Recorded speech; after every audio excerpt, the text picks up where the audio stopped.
Welcome to Thunder Nerds. I'm Brian Hinton. And I'm Project Philip Von Weiss. And thank you so much for consuming the Thunder Nerds, a conversation with the people behind the technology That love what they do and and do do tech tech good. good. Boom. Hey, Almost in thanks sync, everybody. basically in Yeah. sync. That was Yeah, perfect. Well, Brian likes to throw us off sync on purpose. He admitted to I it. do. I do. I like the little like, oh, that was bad. I don't know. I like dad jokes too. So what can I say? Yeah. Hey, before Brian goes into our sponsor this year, I just want to, and I'm sure he'll go along with me here. Thanks everybody for joining us on the season premiere of 5. We've been doing this Yeah. for 5 years now, and we're super happy to have you join us. So thanks for watching, listening, Brian. Yeah, and thanks for our sponsor for the season as well. Um, do you know what I care about, Frederick? Mashed potatoes. Is that No, your my question? identity. It's mine, Oh, and because I I don't want. stole it. Yeah, I don't want anyone else to have it. Okay. And do you know who else cares about identity? Potatoes. No.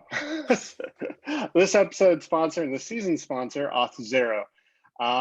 What they do is they make it easy for developers to build a custom, secure, and standards-based unified login by providing authentication and authorization as a service. And you can try it out today. They have a nice free tier. Just go to auth0.com. Nice. Yeah. And Thank you, Auth0, for being yeah, our thank you. exclusive sponsor.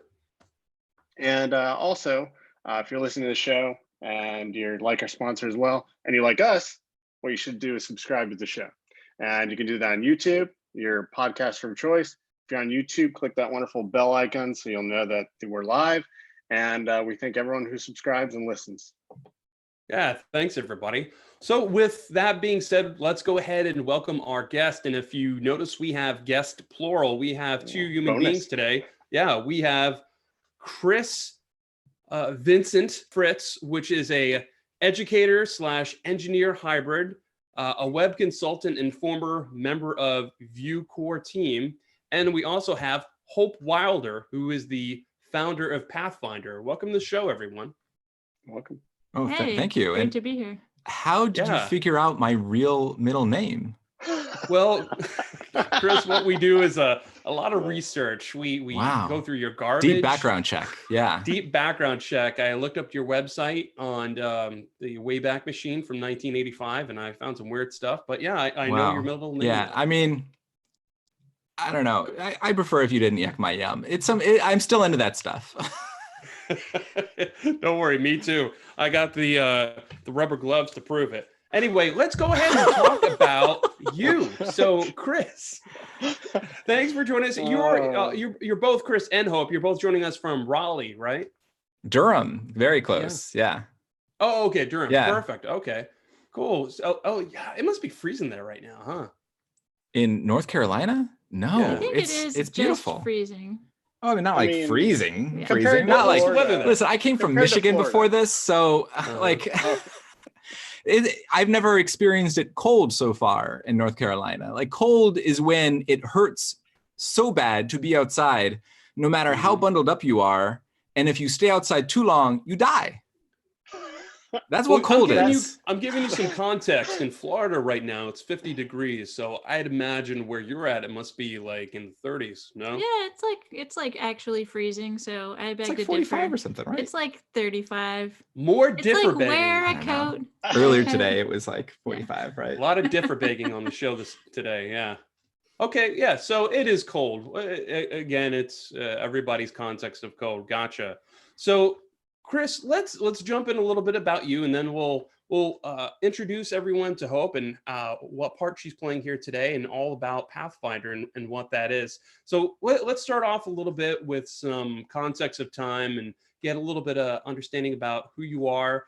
I always like to tell people who are new to the industry, maybe are second, third career devs, designers, that they happen every day. So not everybody knows who everyone is. So let's welcome some of those people to the party. Could you walk us through about your career journey, where you came from, and what you're doing now?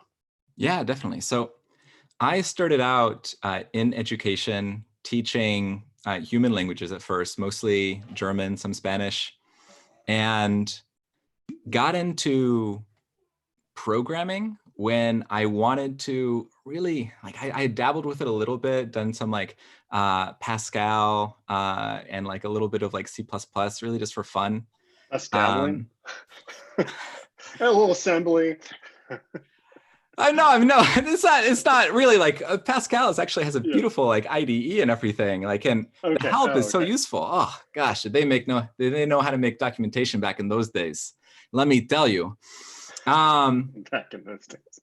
So I started learning like web programming when I wanted to build tools that I needed for my teaching work that didn't exist. And I figured like I could wait, or like how hard could it be?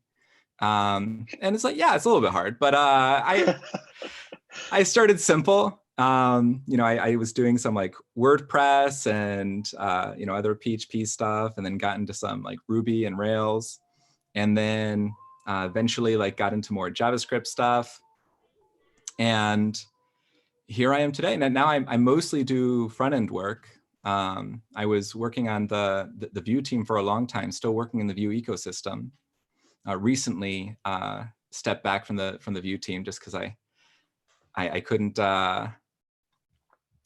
make the time anymore for it, and unfortunately not at this time at least. And I have an announcement that we can talk about that I gave, that I guess is vague enough to sound like alarming, like there's like something that happened. Yeah, let's just like, leave there's it. nothing that happened. There's an announcement. No, is it an alert or a gonna let notification? Let's put it that way. It's a Yeah, GitHub gist. It's a GitHub gist. Like, that's how. Let's just leave it there and make people wait. Okay. No, yeah. So I mean, there's nothing really big that happened. Yeah. And I'm still on very good terms with everyone in the team, including Evan, and he said I'm welcome back anytime. So yeah, there's no drama or anything. Oh, yeah, and I'm still using Vue all the time, and still using it in my consulting work. A lot of times, as time goes and time passes, we have more responsibilities that kind of acquire, and things that we want to do, and sometimes our interests change. What do you mind just kind of diving into what that was, like a little bit of I know we'll put a link in the show of the article that you posted, but do you mind talking a little bit about that with some brevity? A little bit about which part? Like, just sure, about why you stepped down. Why I stepped down? Yeah. So first there are some like personal family issues that I want to make more time for.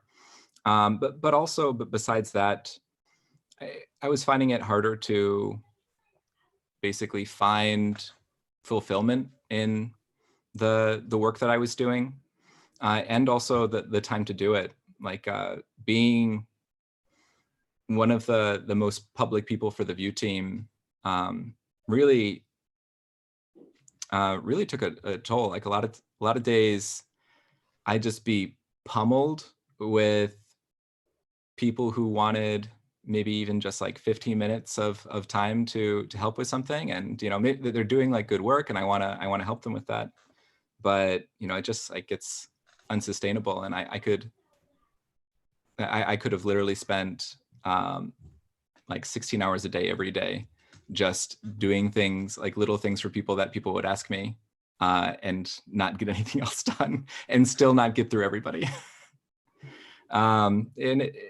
And I really don't enjoy like that level of just like people knowing me, I guess. I like really. I mean, I enjoy spending time with people in person, and I enjoy being able to like focus on a more limited set of tasks, and a lot of the work that I was doing on the Vue team that really like needed to be done, but just wasn't a good fit for my personality in terms of finding fulfillment. Like working with organizers and also like organizers of events and conferences, and doing more like community management stuff, and also sort of HR kinds of things. Like I don't really enjoy that work, but it is important and somebody has to do it. And, you know, there's some extent to which, you know, I could have like stepped back on some of those things, but yeah, I don't know. It's hard to step back just a little bit sometimes, when it's still like within your power to change something, and and no one else like you know, might step up or is stepping up as far as you can see for certain things. Yeah, I don't know. It's just hard. So I'm still doing open source. I'm still, you know, doing a lot of work in Vue, but really enjoying so far. Not doing work as like an official representative of the Vue team. That's been a really great break to get me to focus on some other things that I also really enjoy, and also allowing me to focus on Vue stuff that I otherwise wouldn't get a chance to, because I'm not spending a lot of the day putting out fires and things like that. Yeah, I imagine it must be very empowering to have a lot of that time back. Yeah, it is. Well, why don't we also introduce Hope? Hope, you are the founder of Pathfinder. Do you mind introducing yourself and tell us a little bit of context of what Pathfinder is? Sure. So I'm originally from South Carolina, but now I live in Durham, North Carolina. And Pathfinder is a self-directed learning community for ages 5 to 14. And it's a place where kids can find and follow their passions. It's also a self-governing community where kids have a voice in how the community is run. So they get to participate in the structure, not just by enjoying the community itself. So what got you interested in doing something like this? What was the spark? What was the genesis of this? Well, I've been in education for about 14, 15 years, and I was teaching kids all over the place, public school, private school, on field trips, homeschool programs. And I saw a wide range of kids, and I figured out that at one point I heard about this thing, self-directed education. And it's where the children really get to choose what they learn and who they learn from. And what I was seeing was that my customer as a teacher was usually the parents or the school system or the government or somebody, but that the child didn't really choose to learn what I was teaching. So at some point I got fed up with it, and I just said, I'm never going to teach another class that the kid doesn't want to be there. And I found out the quick way to do that is to have a place where kids can opt out or opt into anything. Not much of a surprise, they mostly do opt out of classes, especially in the elementary school. What they opt into is play and socialization, you know, running around in the woods, building stick forts, making mud pies, like doing all the things that I know I loved when I was a child. So I see what I do as really bringing children back into childhood, letting them have some of that magic and wonder. And then once they find what they love, they can just go as far as they want to in any direction. Yeah, it's interesting if you shove a certain book in a kid's face when they're, you know, 3 or 4, maybe they're not going to really get into that. They want to play, but, you know, as they grow as themselves and have more of an organic experience, you know, you're supposed to play. Like, you learn by playing as a child. You know, they're going to have those interests. They'll get to that point by themselves. It's kind of how nature works. It's how we're built, how we're programmed. Right. I mean, and Chris can back me up from his background in education as well too. But the science in education shows that people learn best when they're self-motivated, and that people learn best through play and as real context, like play being one of those real contexts. You know, like a lot of people worry, like, but like, what about like math and science? Like, how do people actually learn about stuff like that? And at Pathfinder, you know, they like build up little economies, and because like they're also given responsibility for, partial responsibility with parents and the staff at the school over things like the budget of the school, like figuring out where they want to spend money, like learning what things cost, like learning how to like manage a budget and doing that kind of math, doing like longer term planning. Like there's a lot of like really practical math. In fact, like almost all of the like day-to-day math that most adults use is in like budget planning. And budget planning itself is a very useful skill that most adults like are never really given an opportunity to learn. They just kind of figure it out on their own, or maybe like from a friend or a parent when they realize like, oh, I'm out of money, but I need more money. How do I make sure I have money when I need it? Yeah, that might be an actual skill you need. That is a good skill. I like it because there's more options. I mean, I think there are some children that need structure, some children that don't, and it's wonderful that I see it more and more that there's so many different styles of education out there now, and having these options so that children can thrive in what works best for them is fantastic. Yeah, couldn't have said it better. Yeah, and everyone needs structure to some extent. Otherwise, like we wouldn't have like civilization. That's that's a structure. Yeah. I mean, that is structure. And like one of the core focuses at Pathfinder is sociocracy and self-governance. So like they actually learn how to form communities, how to like be members of communities, leaders in those communities.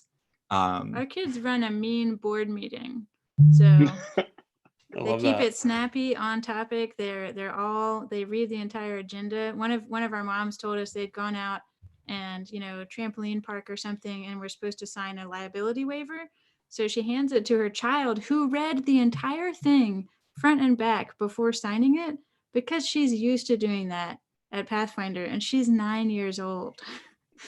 Well, it goes to the same thing with like, you could take it to the workplace where if you provide, they do a lot of studies where it's like, if you provide someone the motivation of either more money or self-governing, more of an administrative role. Yeah, exactly. Where you have more of a control of what you're doing and more of a say of what you're doing, you're going to have a more motivated worker with something like that. And the same thing I think we could pull from what you're talking about, Hope, is that if you provide the children an opportunity to own their destiny a little bit and to take responsibility, they're going to take that and they're going to thrive on that. Yeah. And conversely, the opposite also happens. Like I went to like a more traditional school growing up, where you're basically told what to do, how to do it, and when to do it all day. So you're given like no autonomy. And like one of the things I learned is like, oh, I guess I just don't like learning. Because that's what school is. School is like learning, and I don't like school. So I guess I don't like learning. And I wasn't really given opportunities to like decide, like, to ask my own questions, to figure out like how to find resources to accomplish these things. Isn't that a shame? Yeah, there's a graduate of Pathfinder who like got into like a lot of programming. And at this point, I think he's learned like 7 languages, like pretty proficiently. It's really, really impressive.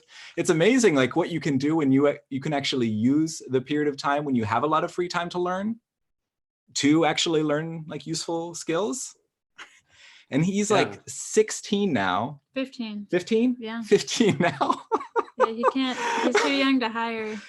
But he's giving advice to people at a company that he interns at. Yeah, he co-works at a local startup where he sometimes like helps them solve like Linux issues and stuff like that too. Because he also knows more about Linux than almost anyone on staff, I think. Yeah. That's awesome. He's like, so Red Hat, blah, blah, blah, blah, blah. Yeah, I feel like children learn how they best learn in this, with this style of education. So that's the big benefit. It's not just also the free time. It's like how can I learn something? Like someone may learn better by playing a game, and someone may learn better by sitting in front of a book and reading for hours. Right. Yeah. I mean, and it connects to me directly to the open source world, because as an adult, you have to keep learning, and you have to, things are always changing. if you're contributing to this wider community, you're also not cheating when you look for the best answer that's out there. Oh yeah, gosh, one of my favorite quotes. I think this is Alan Kay. Like, a good programmer writes good code. A better programmer steals better code. Yep, it's pretty accurate. Yeah. I mean, learning is social, and like there is like tons of like social constructivist research that shows that the best learning happens when people get a chance, people of any age get a chance to construct their own knowledge socially, rather than just being like given a bunch of answers. Like I know for me, like I do a lot of data visualization work, and I went to a high school where they did the International Baccalaureate program. And I did International Baccalaureate, higher level mathematics, supposed to be like the hardest like International Baccalaureate class. And I did pretty well. And I tested out of like tons of credits for college, you know, so because I knew so much like calculus and so much trigonometry and all these other things that like a lot of people like don't learn until later. And I realized like I didn't know when to use any of that actually. And really I had to relearn all of it when I started doing data visualization, where like calculus and trigonometry, for example, are actually really useful, but I didn't know them because I didn't know what problems they solved. I didn't see something in the world and think like, oh, that's where I could use calculus. And until you can do that, you don't know calculus. Yeah, that you is don't the know problem. anything. You don't know anything useful. That's definitely a problem in public education. They just teach the practical. Like no, they don't. It's teach not the even practical. It's not in a don't real teach context. The practical because they At don't best, teach, it's a contrived word problem about trains. I was gonna say that there's two trains are traveling at. That happens to me all the time. I'm just like driving this train and there's another train and I'm like, God, oh yeah, quick, I can relate to that. I was almost late for the podcast because we had like, I had a train that left at 7:41 and. Sounds like a bad dream. Yeah, but like when we're talking about like, oh, but like when will kids actually learn stuff? Like they'll learn the stuff that is useful socially, including like that is useful to other people in work. Yeah, absolutely.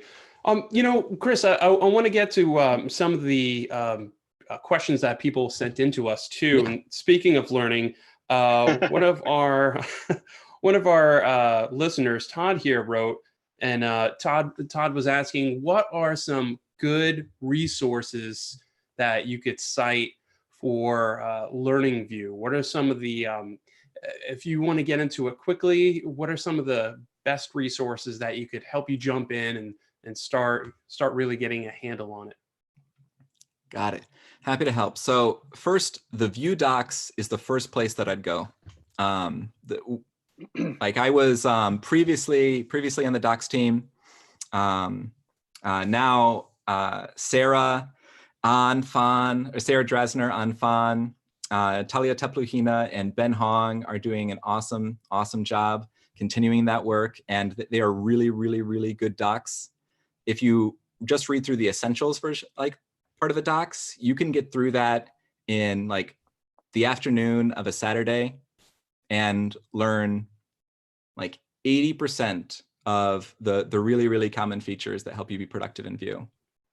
And then if you go further, you'll be able to go, you'll be able to like solve some more complex problems and go in different directions, building different kinds of applications, all in the docs, the official docs, and also each sub-project. So like Vuex and Vue Router, for example, which are also officially maintained projects, have their own documentation. And in terms of non-official resources, actually, no, one more in terms of official resources, the docs also include like a really great cookbook curated by Sarah Drasner, who, yeah, she just does a fantastic job. Basically helping like guide you through how to solve a bunch of different problems in a more specific way, whereas the docs remain pretty general because we don't know what specific kind of app you're building, what kind of specific problem you have.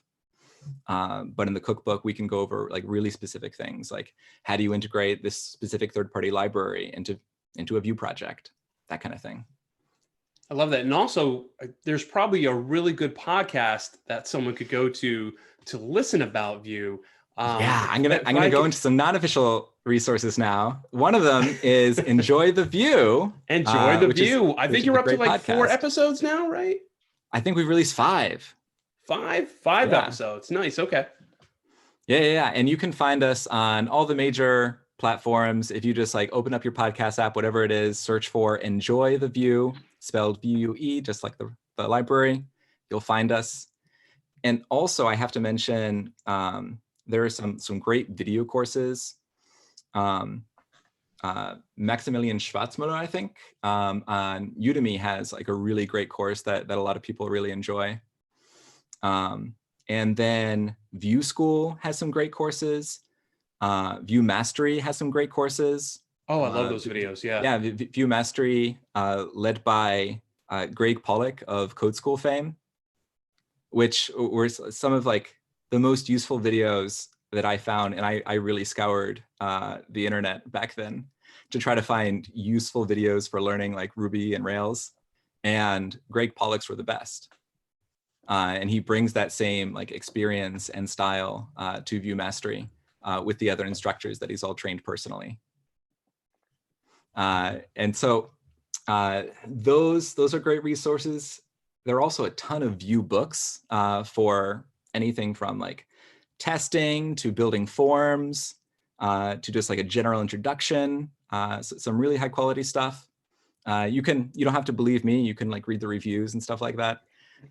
Go check it out. Just go on like Amazon and search for them, and you'll find some great ones. Have they started the version 3 docs yet? Are they anywhere out there for anyone interested in? Not my job anymore. I was just curious if you knew. I'm just curious if you knew.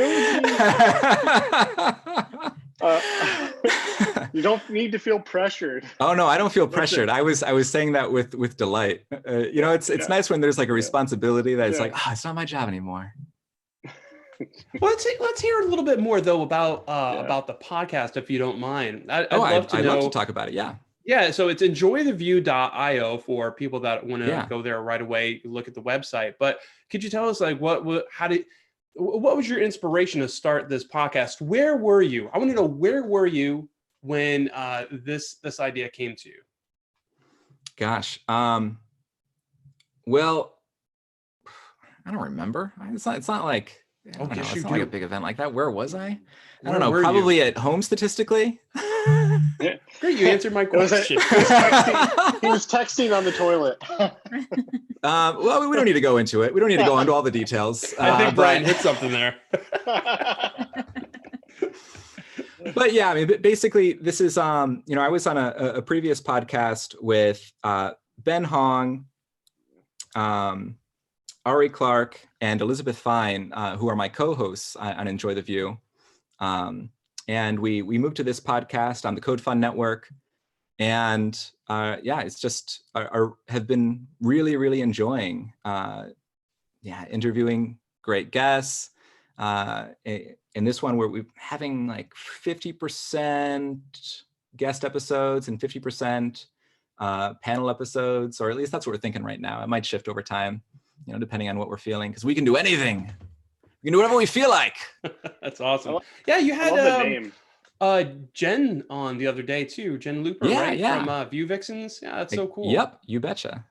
Yeah, she's great. Yeah, she was our first guest interview. Yeah, because we love Vue Vixens so much. And actually, like Ari Clark, one of our panelists, entered the Vue ecosystem through Vue Vixens. Like she might not have even been like involved in Vue if it wasn't for the work of Vue Vixens.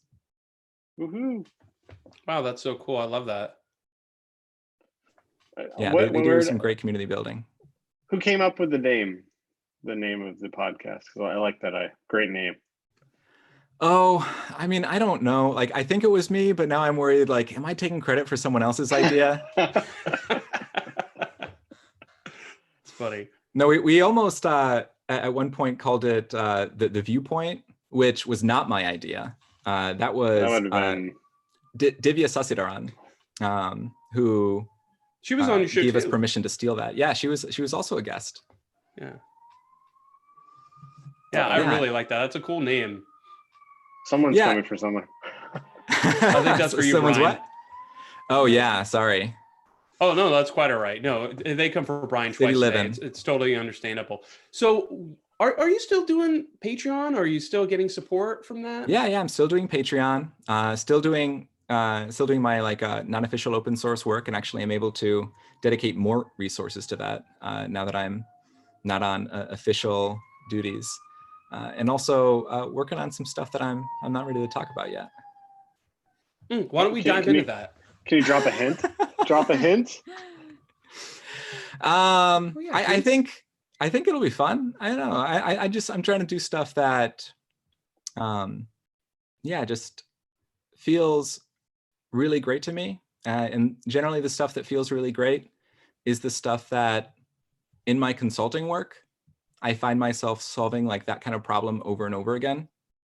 And if I'm solving that problem over and over again, it's because there's not really a good solution for that problem. Oh. Yeah, I hear something big in the background coming. I feel like it's getting hyped up too much already. Now people are no matter what it is, it's just like, oh, that's it. Like I thought I was going to solve all my problems. Well, all we know is that there's a problem that most people probably have over and over again. And two, this thing is going to be huge. Listen, do you have a problem? If you have a problem, you could really use this, whatever is coming up. Yeah. Product X. Great So Yeah. I can't wait to view it. Are you sad sometimes? So why don't we jump back in then, I guess, really to what, do you mind talking? Because I don't think we really dived into what you're really doing with Pathfinder. Do you want to talk more about that? Yeah, go ahead. So I just work sometimes as like a volunteer with Pathfinder, just with whatever I can. Like just whether it's as a volunteer? Come on, every volunteer matter.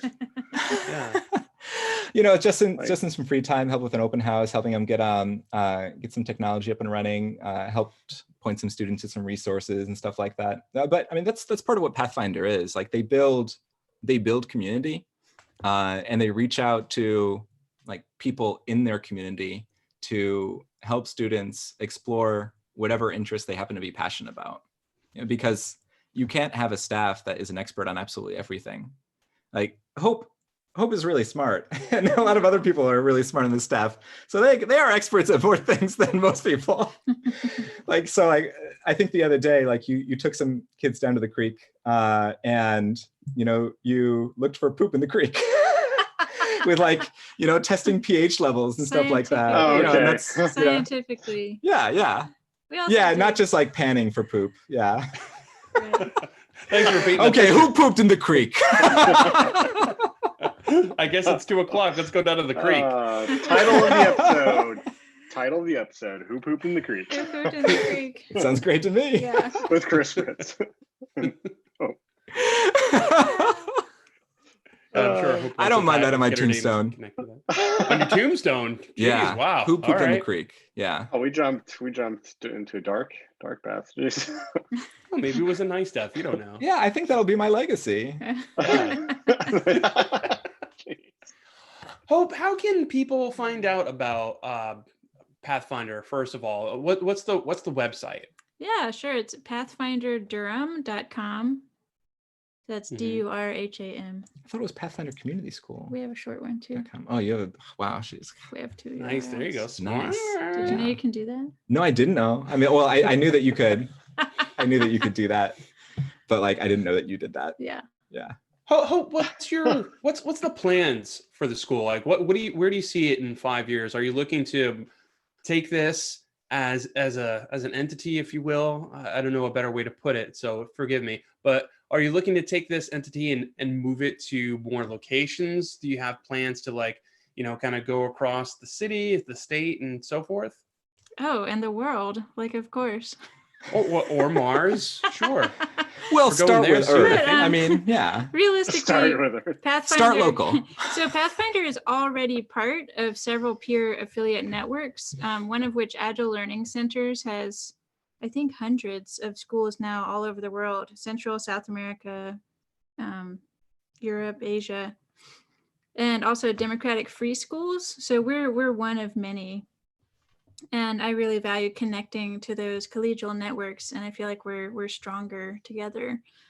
For Pathfinder itself as an entity, I would love to expand to have high school age. I would love for people to see what we're doing as an inspiration, and most of all, I would love for other parts of education. I would love for self-directed education to be seen as a viable, legitimate, alternative. Just like people think of Montessori, they think of Waldorf, self-directed education. And I would love to see the principles of self-directed education spread out into other schools where, maybe in all the traditional schools that have a very rigorous academic focus, letting the children have just a little bit more autonomy, letting them have a slightly more choice, letting them have a little bit more say in how things run in the classroom. I think that would lead to healthier, happier kids. Yeah, and even like more popular models like Montessori, like get a lot of their success by making their learning much more self-directed. Yeah. And Montessori is one of those things where like there are a lot of different implementations. Yeah. It's sort of like Agile. You've seen some like great implementations of Agile probably, and some like, is this really Agile? Yeah.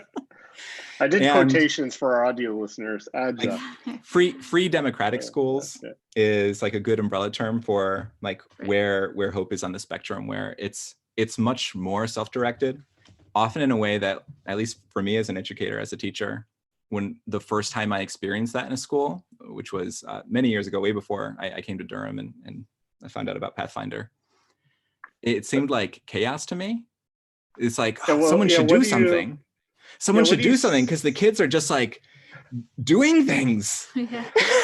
Yeah. What do you say to parents that are looking at it and they're like, oh, this looks interesting, but it isn't that anarchy? I mean, is it? Yeah, I get the Lord of the Flies question a lot. Yeah. And I'm like, that's actually British boarding school fiction. But anyway, we'll not go there. So basically the kids help us make the rules. And they have a huge stake in enforcing the rules because they made the rules. So every week we have a meeting called Change Up, where we try out new tools and practices. We try it for just a week at a time, sometimes even a day at a time. And the adults have the final say in safety matters. So if the kids say, we want to have play with fire. Well, actually, that's a good one. Oh God. Because playing with fire, no, but having fire building classes that includes fire safety, that's like every scout has done that, right? So one match fire, I'm like, yeah, come on. That's fun. You just have to put it out. Have fire. Really, it's about fire in the right places. So it's not anarchy. The kids will bust you. If you eat outside of the eating zone as an adult visitor, the kids will come up to you and say, excuse me, you're out of the eating zone. You have to go back. Oh, and you left your wrapper, by the way. So put that in the trash. Yeah. So they're sticklers for the rules. I have been politely talked to by a young student for speaking too loudly in a quiet room. That doesn't surprise me at all. This is funny. And they're absolutely right. Like I was, each room, there's like a rumpus room where you can basically like bounce off the walls. Padded walls. Yeah. Please tell me there's Velcro on the walls. Yeah. Yeah. And so like it's super safe for kids to bounce around and like get out energy, which like sometimes you need to do. Like there are some times when I'm working and I'm just like, oh, I need to take a break and I need to just like go for a run or something. Go run, Yeah. Or I mean, really, who am I kidding? I don't go for runs. Have like a Taylor Swift dance party. And just like get some energy out before I can, sit back down and focus again. Yeah, I'm looking at the calendar, by the way. I'm disappointed that you did on April 2nd, you did a staff work day. You could totally, April 1st, you could have really done something funny there. Oh, yeah. Oh, April 1st, you can show up. Yeah. I like that. Yeah, exactly. What do you think it is then that within the system, if you will, that we're not giving kids enough responsibility? Is it that we don't expect enough out of them? And if we don't, why not? That's a big question. It is a big question. I mean, there are a few You things go that keep it going now. And it's also like, why does it keep going now is a different question from how did it get that way in the first place? You know, so like our education system was designed for a very, very different world than we live in today, for different goals than we have for our education system today. Like it was basically built to create a ruling class of about like 20% of people that would actually do like work that uses their brain. And then for 80% of people to make them feel like they deserve to be ruled. And they would just do like manual labor. And they would just take orders. And our school is very good at creating people who like can follow instructions oftentimes, and maybe can't do much more than that in a lot of cases. I've met some computer science grads who I would consider completely unhireable in their current state because they don't know how to ask questions, how to like find resources, how to like ask like, why are we even doing this in the first place? Like, this is so essential to actually building a great product, no matter what you're building. And if you don't have those skills, you don't even have the foundation of the skills that you need to be a great programmer. Yeah, and I guess I would just, or can I jump in? Yeah, go ahead, do it. Please. And I would say that for me, from the plus side, or like how to shift things or change things, I think just remembering, if people can remember, oh wait, I was a child once, and hey, kids are people too. I see it as a problem of trust, like not trusting children to make their own decisions, and also not taking them for where they are. So a 5-year-old, you ask a 5-year-old, what do you want to be when you grow up? Oh, I want to be a dinosaur, detective, firefighter, ballerina, superhero. It's like, well, of course. And letting kids be who they are right now, rather than expecting them to be like college professors at age 5, 6, 7, and not expecting. I feel like we expect both too much and not enough of kids at the same time. And most of us grew up with a very limited like kind of education. When I first started checking out some alternative schools, and especially like some of the alternative schools that I found working really, really well, and not just with like rich kids, not just with like people who like already have tons of resources, so like you're kind of not surprised that they're succeeding. Like also in like low income communities, also like with kids who like aren't neurotypical or have disabilities, also with kids who have other challenges in their lives that they're dealing with, trauma that they're coping with, that make it really hard to survive in most systems right now because they don't have the skills. Speaking of trauma that you have to live with, we're getting close to the end. Okay. I just want to say that. So a lot of people are we're used to seeing people and seeing kids in a certain context. And so we assume that that's the way that it is. And that's what human nature is. That's the way that children develop. And it's absolutely not true. Like my mind was blown. I can drop some more resources in the show notes if people want to find out more. Yeah, please do. I can too. Yeah, we would definitely like to learn more about that. Yeah, and I've added a bunch throughout the conversation, so feel free to drop some more in there afterwards. Awesome. Right now we're going in, since we're getting towards the end, we like to do a lightning round, and it's more to get. I like it because it gets to know you a little bit more personally, and you can maybe ask some questions we didn't get to ask during the show. And since you brought up the initial ones, and the way it's going to go is, I guess, which one of you wants to go first? Chris is going to go first. Okay. So we'll ask the question, you answer it. We move on to another question after you both have answered. Sound good? Sounds good. Lightning round. Lightning round. Oh, nice. Favorite pizza topping, since you brought it up at the beginning? Oh, pizza topping. Okay, yeah. So, oh gosh, this is even the example that you put in. I didn't prepare because I didn't think you'd choose this one. Go ahead, go for pizza. Pineapple, and banana pepper. Nice. Ooh, gorgonzola. Ooh, that's pretty good. All right. Hope, favorite cartoon as a kid? The Animaniacs. Ooh, polka dot. Chris? Probably Teenage Mutant Ninja Turtles. Yeah, Ooh, I love me some turtles. nice. Your first job. My first job was as a guitar instructor, I think. I don't think I had a job. No. I mean, what do you count? Do you count like anything you get money? So sure. So neighborhood jobs, just like doing like yard work and landscaping and stuff like that. And Okay. Some kind of boring paperwork stuff. Filing files. No, that's pretty good. I like that. Yeah. Chris, what are you watching on Netflix right now?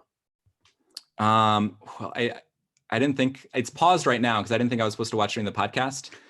But No, it's mandatory, but that's fine. Keep going. a show that I just started was, gosh, I've only seen like a couple episodes. Marina Mosty, who's also in the Vue community, recommended it to me. And it's a new one with this girl Do you need to look who's, it up? yeah, I'm looking it up a little bit as we go and trying to buy myself time. Hope, what are you watching right now on Netflix, Hope? I'm watching Turn, Washington Spies. Ooh, that sounds intriguing. It's like spies in, 1770s. Okay, I am not okay with this, is what I just started watching. But if you want to know what I'm watching on Hulu, I can't remember the name of that. Oh, what's that? It wasn't the question, but go for it. Yeah, go ahead. I'm asking myself questions. Okay, yeah. Nope. So on Hulu, I'm Breaking watching, the rules. like, I'm rewatching some Please Like Me, which is a really, really good show. And the same creator of Please Like Me, oh my gosh, now I've left my brain, is what are you gonna do or something like that?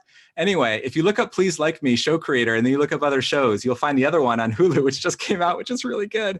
Why did I ask myself a question I don't even know the answer to? Okay. Great description, Brian. Lightning round. Brian. Would you rather stick your head in a lion's mouth or be launched from a cannon? Oh, Fair launched question. from a cannon? No problem. I mean, do I get to design the cannon? No. You're asking questions. Stop asking questions. Which one? Cannon. Hope, what is your favorite thing? Honestly, what's your favorite thing about yourself? I'd say my sense of humor. Nice. Chris? I know you'll have a different answer because, no. I don't know, my obsession with difficult problems. I like that, and it's useful, and it gives me a lot of fun and joy. Yeah, that's fair. Yeah, I have a lot breakfast. of patience for troubleshooting. What was that? Favorite Thing for breakfast. Favorite breakfast. Or favorite breakfast. Something called a Dutch baby. Oh yeah, You know I what love that is? those. Yeah, It's we like make an them all oven the time. pancake. Yeah, Yeah. with the lemon. Yeah. Mm-hmm. Lemon custard. I'd say a meal square with peanut butter. That's pretty good. Hope, picture it. It's raining outside. It's 1 a.m. You come home, no one's there. You open the door, all the lights are off, and there's a ghost. What do you do? I think whack it with a frying pan. You have a frying Chris? pan when you get home? Yeah. She carries it with her on the way in. Chris? I mean, why do you think I have this jetpack on right now? Or not jetpack, ecto pack, something for the Ghostbusters. yeah. That's what Audio the Ghostbusters listeners, is. Yeah. Chris is wearing a Echo, whatever you call it. From It's off-brand. Ghostbusters pack. Yeah, it's off-brand. It's made in Hope's Belgium. wearing an amazing really tall. Brian? Oh God, I had a question and it just floated away. Favorite. Chris. Oh, Oh, go ahead. You got it, go ahead. Go ahead. No, you go. Go. I'll Chris, come back. what podcast are you listening to right now? The one I'm on. I didn't mean that literally. Sorry, let me rephrase that. What current podcast are you enjoying that you're listening to? That your last podcast that you listened to? What Gosh, the last podcast that I listened to, I think was Mission to Zix, which is what's an that? improv sci-fi podcast where this crew goes around and has to do stuff. It's sort of like inspired by like Star Trek, Star Wars, that kind of thing. So it's funny. It's funny. It is funny. Stop asking more And questions. it's improv. It's improv that's actually funny. Okay. Yeah, why are I you just allowed to wanna- ask I wanted questions? To hear it. Yeah. Okay. Hope. Fair of the Free Child with Akilah Richards. Ooh. Would you rather be able to copy and paste in real life or undo in real life? Ooh. I'm gonna say undo. Undo? What does copying and pasting even mean? That's I like, can could do you, that like, in real life. You could replicate In real things? life, meaning You could just be I- like pick up my phone, copy, paste. I have another paste. phone. Oh, the answer is, of course, undo for all the horrible mistakes I've made. In fact, sometimes when I've been playing a game for a while, where you can like quick save and quick load with like F5 and F9, sometimes right before a difficult conversation, I'll feel myself instinctively reaching for F5 because I have a feeling this isn't going to go well and I might need to load. I have never successfully loaded. I got lost in all that. That was great. Chris, let me ask you a question. Didn't you wear that shirt the day after yesterday? Yeah, yes, because that's today. I saw First his mind person like thinking, in 5 Oh. years to get that. what chore do you absolutely hate doing? Oh, spiders. Kate, yeah, I have other people do spiders for me, like whoever's around. Like bathe the spider? Like if I have a partner Sounds like around, you have I'll a have lot a of partner take spiders. care of the spider. If I have a friend around, have like friend take care of spider. Whoever it is, they don't hate spiders as much as me. I don't like, you're kind of creepy. I don't mind bugs. Hope? Bugs are okay, Hope? but you get a certain number of legs and it's like, oh no, get away. What's And what's eyes, your 8 chore? eyes. What chore do you hate, Hope? kitty litter. Oh, I'm with you. Yeah. Frederick? Oh, I like kitty litter. Oh, my No, question. your question. Yeah. Hope, what are you listening to as far as music right now? What music are you listening to? I listen to a lot of the Foo Fighters. All right. Chris? I like the Foo. Gosh, Chris? right here, I was literally having, like right before the Taylor podcast. Swift dance party. Yeah. Yeah, you didn't need to know me, but like that's fine. What if I was going to give a different answer and lie? Nice. So let's see some of those dance moves. Taylor Swift just came out with a new video, by Dance the way, moves, which is dance great. moves. Dance moves? Sure. Dance I mean, it's kind of a Yeah. cramped space, but you're moves, probably going to dance get weird audio. I'm going to mute myself for a little bit just so you don't get like no weird muting. pops. No, No muting. no, Just no get up muting. and dance. Okay. No muting. He's actually dancing. Oh, this is, Nice. Yeah. wow. I can't do my, it's too yeah. tight here at the desk. I can't do my full range of motion. So you're not going to see like my best moves. Yeah, But for I our will audio be listeners, at- Chris really Oh, if gave people a are talking, I good can't hear boogie you down guys. I'm still putting my performance. head He back in. he did a backflip. It was pretty amazing. Yeah, Where do you mind not waiting? Not waiting. Where do I mind not waiting? Yeah, like it. Do you mind not Oh, waiting okay. at the dentist? Do you mind not waiting in line at the grocery store, Frederick. for example? Let him process it himself, Frederick. Probably Sorry. when I'm sleeping, Oh, okay. because I'm not even conscious of the waiting. I don't mind fair. not waiting at the DMV. I don't do You that. enjoy the D&V, I guess? No, I don't. But you don't mind it. I don't mind it. You don't mind not It's waiting? kind of meditative. Okay, that was Especially Frederick's if I'm question. not waiting. It's kind of cathartic, I guess. Yeah. I'm out of questions, Brian. I'm ready. I to go don't. to I don't bed, mind but- waiting for death. Okay, I'll ask one more question then. What fact amazes you every time you think about it? Gosh, sometimes I do this thing when I'm driving where I try to pretend that like I'm like a caveman who was just transported forward in time and is somehow like in charge of this vehicle and is trying to figure out what's going on. I'm just like, ah! Oh! I'm just like amazed at like how fast I'm going and So, if realizing you like I see have Chris, control. People avoid him on the road. Yeah. Because No, I'm a very good caveman driver. I'm a very good caveman driver. And I only do it, I don't do it on the highway. but like sometimes you got to, well, I do it on the highway sometimes, but it's still very safe. And Okay, I would say the Carl Sagan, all the sands on all the beaches of all the worlds are not as many as the billions of stars in the universe. Oh yeah. Love Yeah. that. Pale blue dot stuff. That always blows my mind. Yeah, exactly. Yeah. Awesome. I love the driving thing. I love the screaming. The Brian caveman, would say that's how I normally drive. Yeah. Oh yeah, no, and that's how I ride in the car with him.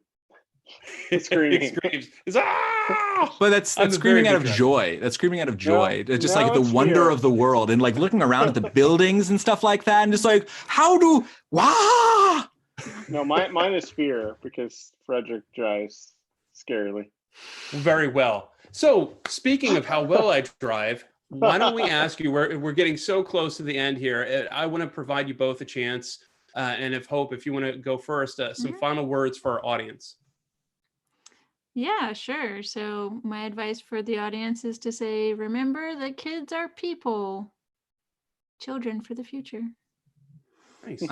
And my advice is pretend that you're a cave person sometimes. You'll find so much joy and wonder in the world. Love it. Right on. Hope, what is the best way people could find out more about you and more about Pathfinder? Where should they go? Sure, pathfinderdurham.com. That's where you should go. Okay, great. Yeah, Durham, like Durham, in Mhm. case you don't know how to spell it. Yes, and we'll obviously have links to all of this in the show notes. And Chris, how do people find out more about you? What's your caveman address or your website or all that? Yeah, I mean, you can find me on Twitter at Chris V Fritz, and you can also find me on GitHub at Chris V Fritz. And V for Vincent. V for Vincent. That's true. Yeah, people have asked me if it but you can find me on Patreon at Chris Vue Fritz. Ooh, I Messed like it how up. the Vue and the Vincent Because it's for my Vue work. Yeah. Yeah, that's excellent. All right. Everywhere great. else you can find me Chris V Fritz. I'm super boring. Sure, you're not. As obviously, I'll give you two guesses to guess my email. And you only need one. The two is generous. Yes, yeah, a little bit. Well, was that your original email? Sorry, I'm just curious. Like my very first email? Yeah. No, my very first email was, I don't know, something, whatever our first Gotta be something with numbers. internet provider was. And then No. I grew up in Belgium, so we had a different one. I can't remember what it was called. It started with a D, I think, but it doesn't matter. Mine was Brad Bradley at Yahoo because I didn't want anyone to know my real name, so I like create a fake name. My first username was Plinkety Pluck. Plinkety Pluck? Plinkety Pluck. I love that. I played a lot of guitar, and especially a lot of like plinkety pluckety music, or at least Aren't you gonna play us out? Sure. No. No. Okay. No. Hope says no. It's in grab the guitar. Let's it's hear in you the play other us room. out. It's in a case and everything. You're gonna be waiting around for a while, and it's not gonna be worth it. We got a minute. Go for it. Grab the guitar. Let's play us out. Okay. Like run away. Oh, Hope's like, oh my God. I'll be right back. Yeah, no problem. I'm not gonna We hear got you it. for a little bit. Yeah, that's fine. So everyone, right now, Chris is grabbing his Epson, and he's going to be back. I'm still thinking this is probably not a good idea. It's a very good idea. He's just making a comment about that for our audio listeners. Yeah, he and it's going cartwheeled to, out of Vue too, which is pretty impressive. Oh yeah, they're out of what? Vue. Oh, geez. Oh, see what I did there? Horrible dad joke. Oh, It was a very good joke and an appropriate joke. What are your guesses that Chris's guitar is going to be? What brand? I have Six-string no idea. Ibanez? Oh, whoa. It's a brown. It's covered in smiley face stickers. Looks like it's wood. It's not. It's a covered. wood guitar. So just a heads up, like I do need to clip my nails, so things are not optimal here. And also this thing isn't like I didn't just tune it. So The guitar. Well said. Thank you, Hope. I don't know. That's very What's a nice. good like outro music? That was great. Just keep going. Any song. This is weird. Welcome to the Thunder Nerds. This is weird. Chris, Oh Vincent, gosh, Fritz. I can't do it when I'm sitting here next to someone. Yes, you can. Play. Come on. Well, I can't go too far down the fret, or else it's weird, or else I don't have room for my hands.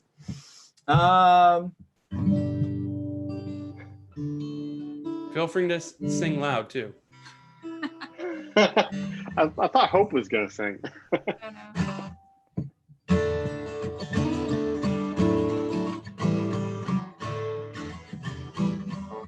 no. It's hard with the microphone. I'm not used to doing it with so many wires. This is a lot of pressure. You're doing Anyway, great. Keep going. you Keep can going. hire me. You can hire me for gigs at Crispy Fritz on Twitter. Ooh, that was a great performance. Thank if you want, Chris. Yeah. and it's only going to get better than what you've heard. Love it. And you can also find Chris on Spotify. Chris, Hope, thank you so much for joining us today. Really, really appreciate it. Oh, thank you for having us. And you Yeah, as well, Hope. absolutely. And thanks everyone again for watching. And thank you for our sponsor, which is whom, Brian? Auth0.com. Auth0. Find him at auth0.boom. Thanks everyone. Appreciate it.